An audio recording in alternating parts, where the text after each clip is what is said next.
Thanks very much, Paul, and thanks for the opportunity to present today. As a flow-on from what Paul was talking about, I'm going to be focusing in on sun safety and specifically UV exposure and skin cancer prevention.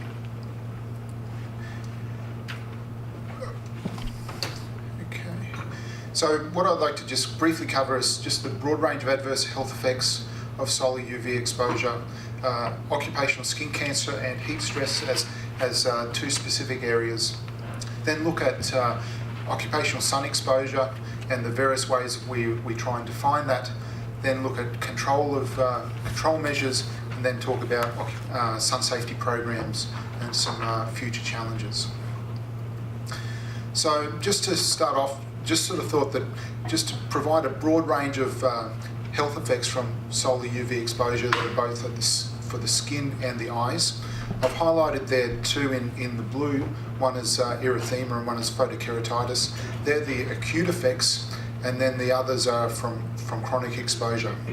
And so I've got there just different weights of evidence, and you can see for a lot of them there is sufficient evidence, and we'll be focusing in on the skin cancers, the basal cell carcinoma, squamous cell and malignant melanoma. And I'm just highlighting there that from the arrow perspective that's increased, or sort of basal cell carcinoma are the most common, squamous cell the next common, and then malignant melanoma the rarest, but in just sheer numbers of cases. So what do we know about occupational sun exposure and skin cancer? In Canada, non-melanoma skin cancers, what are the basal cell and squamous cell carcinomas? The Cancer Society estimate that there's going to be 78,000 new cases in this year, and for melanoma 6,800 cases and 1,170 deaths. But for melanoma and for non-melanoma skin cancer, those rates are increasing. We know that UV exposure is the most important risk factor for the development of skin cancers. The most important factor in determining someone's UV exposure is whether or not they're an outdoor worker or not. But we also know that skin cancer is largely preventable. So these are just some images of a basal cell carcinoma at the top and melanoma at the bottom. So what does this mean from an occupational perspective? So I've got here for non-melanoma skin cancer, occupational sun exposure is a known and significant risk factor. I've got there some data from some meta-analysis. So for squamous cell carcinoma, the pooled odds ratio was 1.77, and for basal cell carcinoma it's 1.43 from occupational exposure. So these are significant elevated risk for these cancers from occupational exposure. In Australia, where I come from, the various estimates now put the number of cases each year at 34,000 cases a year from occupational exposure. Whereas when we turn to melanoma, the epidemiology and the evidence is a bit more mixed. That chronic exposure has been shown to be weakly associated with increased risk, whereas occupational exposure not associated. However, a lot of this is based on how's the exposures actually categorised, whereas the various studies show that there's an increased risk for intermittent exposure, but other studies show a decreased risk for heavy occupational exposure. So in essence, from a melanoma perspective, the evidence is a little bit mixed. And one of the things that I've got there is that variable results for skin cancer and outdoor work are possibly due to fair-skinned people self-selecting for indoor work. So there could be some level of a bias going on there in regard to from an epidemiological perspective. Whereas I put a note at the bottom there that I thought it's interesting that in British Columbia, the Workers' Compensation Act provides a presumption of employment causation in favour of workers who have developed skin cancer where there is a prolonged exposure to solar solar UV. And I thought that's an interesting sort of policy decision, and I know that they reviewed that recently and held that line. There was some debate on whether or not they should sort of narrow in on one specific type of skin cancer, but they decided that they left it broad.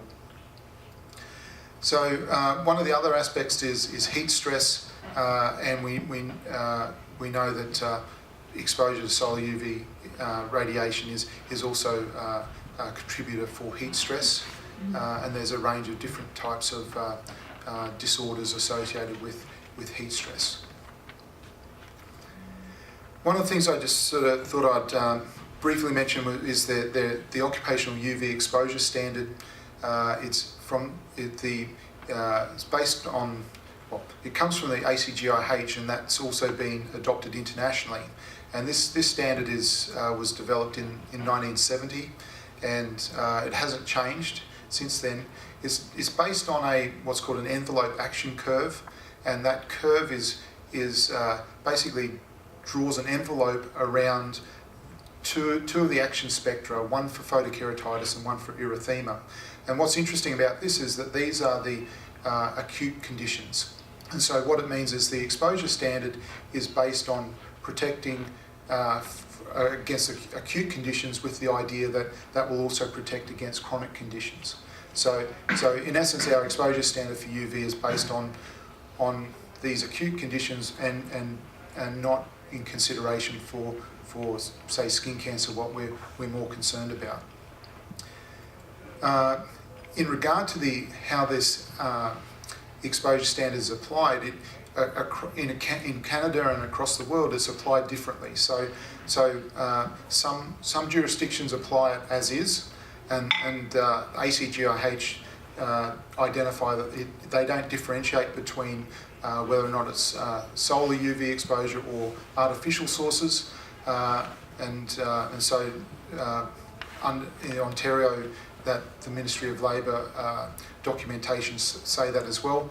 Whereas, say, in British Columbia, they say that it only applies to artificial sources and doesn't apply to solar UV radiation. And that's internationally, that's more of a trend that from a policy decision, they're saying that the standard isn't applying to solar UV exposure. And I'll just sort of go on to show why maybe there's a reason for that. So when we look at different types of occupational ways to describe occupational sun exposure, the Carrick's data show that there's over 1.5 million outdoor workers in Canada. Through the Carrick's data as well, when they've characterised levels of exposure based on work tasks, they've identified three categories: low, medium and high, and they identify that over 75% of outdoor workers are in the high exposure category. In Australia, when they've looked at exposure, there was a national exposure study, and that identified that for outdoor workers, the average daily exposure was around 4 hours per day, with construction and agriculture having the highest number of hours of exposure. There was in 2006 there was a national sun survey here in Canada, and one of the categories, or one of the things they looked at was outdoor workers, and on the left here, the 46% of males and 24% of females identify that they worked for 4 or more hours per day in direct sunlight. And what you can on the right there is identifying leisure hours, and this is one of the things that is always a complicating factor for outdoor workers and for sun exposure, and then the development of skin cancer is what is the contribution of outdoor workers' recreational exposure, because we also know that outdoor workers tend to spend more time outdoors in leisure time than indoor workers, and so that's always a contributing factor. When we look at occupational exposure, sun exposure, as one way to do this is as a percentage of the ambient. So percentage of how much is direct sun exposure. And this table just shows a range of studies where they've looked at different categories of workers and the proportion of their exposure as from direct exposure. And I think what you can see there is quite variable. Say indoor workers usually in around the 2 to 4% range, whereas outdoor workers can be quite substantial and even over 100%. And so 100%, say the pavers and tilers at 114% was due to reflected radiation. So in some circumstances there's people who are exposed to much over what they would just from direct exposure. When we look at personal UV exposure levels, and so this is where we do studies of measuring people's actual exposures that they receive on the skin surface. Pretty much whenever we do this, we find that and if we compare it to the occupational exposure limit, we basically find that everyone is overexposed, pretty much. So I've got here, say, construction workers in Queensland, where I came from, only 10% were below the exposure limit, and 7.3% were over 10 times the exposure limit. Lifeguards in the US, 74% exceeded the exposure limit, 39% were more than 4 times the exposure limit, 65% were sufficient for sunburn. In Italy, vineyard workers, all workers over the exposure limit in all seasons. In spring, all workers were greater than 10 times the exposure limit. So building and construction workers in New Zealand, mean exposure was 5 times the exposure limit. And I suppose that, from an occupational hygiene perspective, if one question is, if you know that you have something that you have many times the exposure limit, well, that's a concern. And whereas we know in Canada there hasn't been any exposure measurements published, but I understand there's some coming. Another way to sort of look at this is use the UV index, and so the UV index is a measure of erythemal exposure. So and erythemal exposure is relating to sunburn, and so the WHO identify that once the UV index is over 3, then people should be taking precautions, and then when it's over 8, then there's extra precaution measures should be taken. So one of the things I did was just pull down the UV index data for Toronto, and then map. And so this is the UV index over the seasons, and these are the average values. And what you can see there is, if we take this UV index of 3 or greater, then it means that from basically March to mid-October, every outdoor worker should be taking precautions, as in wearing a shirt, wearing sunscreen, wearing a hat. And then particularly in summer, the extra precautions is identified as well. So I suppose it's here often people think it's just for summer only, but if you take the UV index as a guide, then it really is capturing quite a substantial proportion of the year. Another way to look at this is the UV index and comparing it to that occupational exposure limit. And this is a table from one of the papers what looked at so Tmax is the time to reach the exposure limit. T erythema is the time to generate skin reddening, and this is for very fair-skinned people.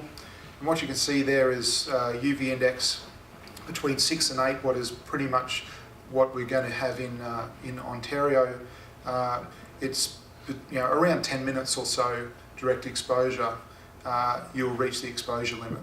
So obviously if people are working outside for 4, 5, 6 hours a day, they're going to be receiving many times the exposure limit.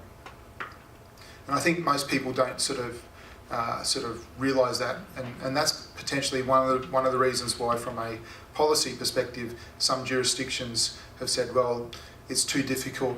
And I know in Australia we did that. They decided it was basically too difficult, and if we actually applied the exposure limit, then it's a big job to actually enforce it.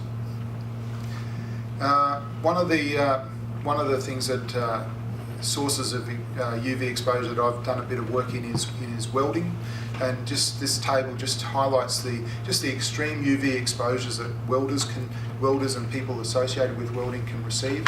And as you can see at the top here, various types of welding, the exposure limit can be reached in a matter of seconds. So if someone's working the whole day, you can, and this exposure can be cumulative. You can expect that they'll be receiving the exposure greater than the exposure limit, and that's what some of my previous research has identified. So how do we control sun exposure? Obviously, under the Ontario legislation and across the world, pretty much most legislation or occupational sun exposure is dealt with under what I call the general duty approach, where it provides obligations for employers and employees.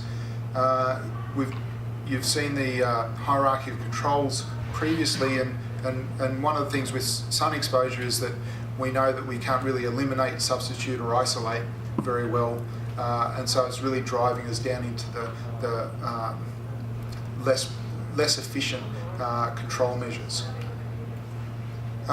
When we look at the types of measures that are available, we're really talking about various administrative and engineering controls through either scheduling of work activities at non-peak times, as well as trying to provide shade where possible, and then we get into personal protective equipment.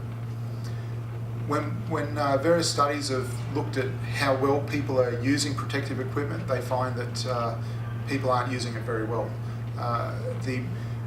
Various studies have shown that if you look at someone being fully protected as wearing protective clothing, such as a hat, wearing sunscreen, and working in the shade where possible, it's really around under 10% of the worker population that would be considered to be fully protected, and generally the face and the lower arms are the least protected sites, and pretty much people don't like wearing sunscreen and wearing hats. So and there's a range of reasons for that. From a risk management perspective, ARPANSA, what is a radiation control agency in Australia, produced a risk management standard for occupational UV exposure. They identified a range of elements, including having a workplace policy, employee training, using a risk management process that has an identification, assessment, control approach, and then a post-incident exposure management element as well. And so from my perspective, this, something like this is can be applied to a range of occupational exposures, not just occupational UV exposure, but it does help frame some of the way we can implement control measures. So from a sun safety perspective, sun safety programs are one way to implement address sun exposure in an occupational setting. Be Sensible is one occupational sun safety program that's been developed in Alberta, and it's currently the only one that's available. The Canadian Dermatology Association and Public Health Units also have some resources, and this is surprising, seeing that outdoor occupational settings are identified now as being an appropriate setting for implementing interventions. And so, whereas one of the other things that we know that across the world, occupational sun safety programs generally don't look at skin cancer and heat stress and other conditions altogether, and anecdotally from working with employers, that this is a limiting factor to just look at one thing in isolation. effective sun safety programs, there's a range of elements that we've identified that they need to have, and particularly looking at both individual and organisational factors. And from my perspective, in essence, expecting employees to implement protective measures if there's no support, organisational support, means that it's really not going to occur. And so these various factors that we've identified for effective sun safety programs, I think also can be applied to a range of other control interventions. I put this in one of the companies that I've had some dealings with in Australia was a company named called Dyno Nobel. They're an explosives firm that work in mining, and they were able to implement a sun safety program that moved their employees from basically wearing shorts and just shorts to trousers, long sleeve shirts, hard hats, safety glasses, as a standard, and this is in areas that are it's 45 degrees Celsius in the shade. So I suppose I sort of put this out there that people who say that you can't do it, I think you can do it. So one of the just to finish up, one of the projects that I'm working with OCRC and other partners on is something called Sun Safety at Work Canada. It's a project that's funded by the Canadian Partnership Against Cancer, where we're trying to develop sustainable sun safety programs for outdoor workers and addressing both skin cancer and heat stress prevention together. So we've got a team so we've got Lynn, who you've heard from before, and a range of people from OCRC and across the country who are working on the project, and we've got a great staffing as well, and a number of those are here today. So one of the way the project is operating is we're working in two phases. One phase has working directly with a series of workplaces around the country, and then we're working we're working at a broader reach phase as well. And so we're pretty much we've moved into our broader reach phase while we're now continuing to work with our workplaces.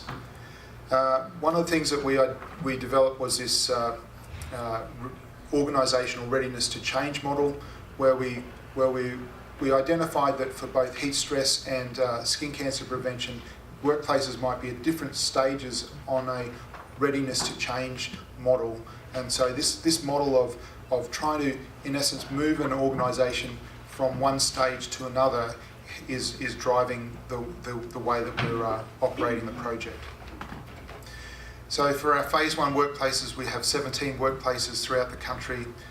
We have sun safety advisors who are working directly with these workplaces through an intensive engagement undertaking, and where we undertake a baseline assessment, a comprehensive assessment. Then we work with the workplace to develop an action plan that then identifies intervention activities, and we work with the workplace to identify a range of strategies that across different types of interventions. Our broader reach phase is starting now and moving through next year, where we'll be basically rolling out a range of learnings from our phase one work, as well as creating a website that will have an interactive tool where workplaces and OHS leads can go, and it will basically step them through the development of a sun safety program and identify a series of tools and resources that are specific for their workplace and at what stage of change that they're at. And that's driven by one of the pieces of work where we've looked internationally and collated all of the resources and tools available internationally, and then gone through a process of vetting them and identifying what will work for here. So just to conclude, Outdoor workers are frequently exposed to UV levels well above the current exposure limit, and this is for a large proportion of the workforce. Outdoor workers are at additional risk of developing skin cancer and at risk of heat stress. The range of control measures are available but often have variable effectiveness and often aren't implemented very well. We have reasonably limited data on occupational UV exposures in Canada, but from a positive perspective, workplaces are an effective setting to implement sun safety programs. However, currently results of how effective they have been has been variable, and that's been driven by limited resources and tools available. And like addressing most occupational exposures, undertaking a risk management approach and integration within the occupational health and safety management systems and policies is critical for appropriate addressing them appropriately. So, thanks very much. Appreciate your time.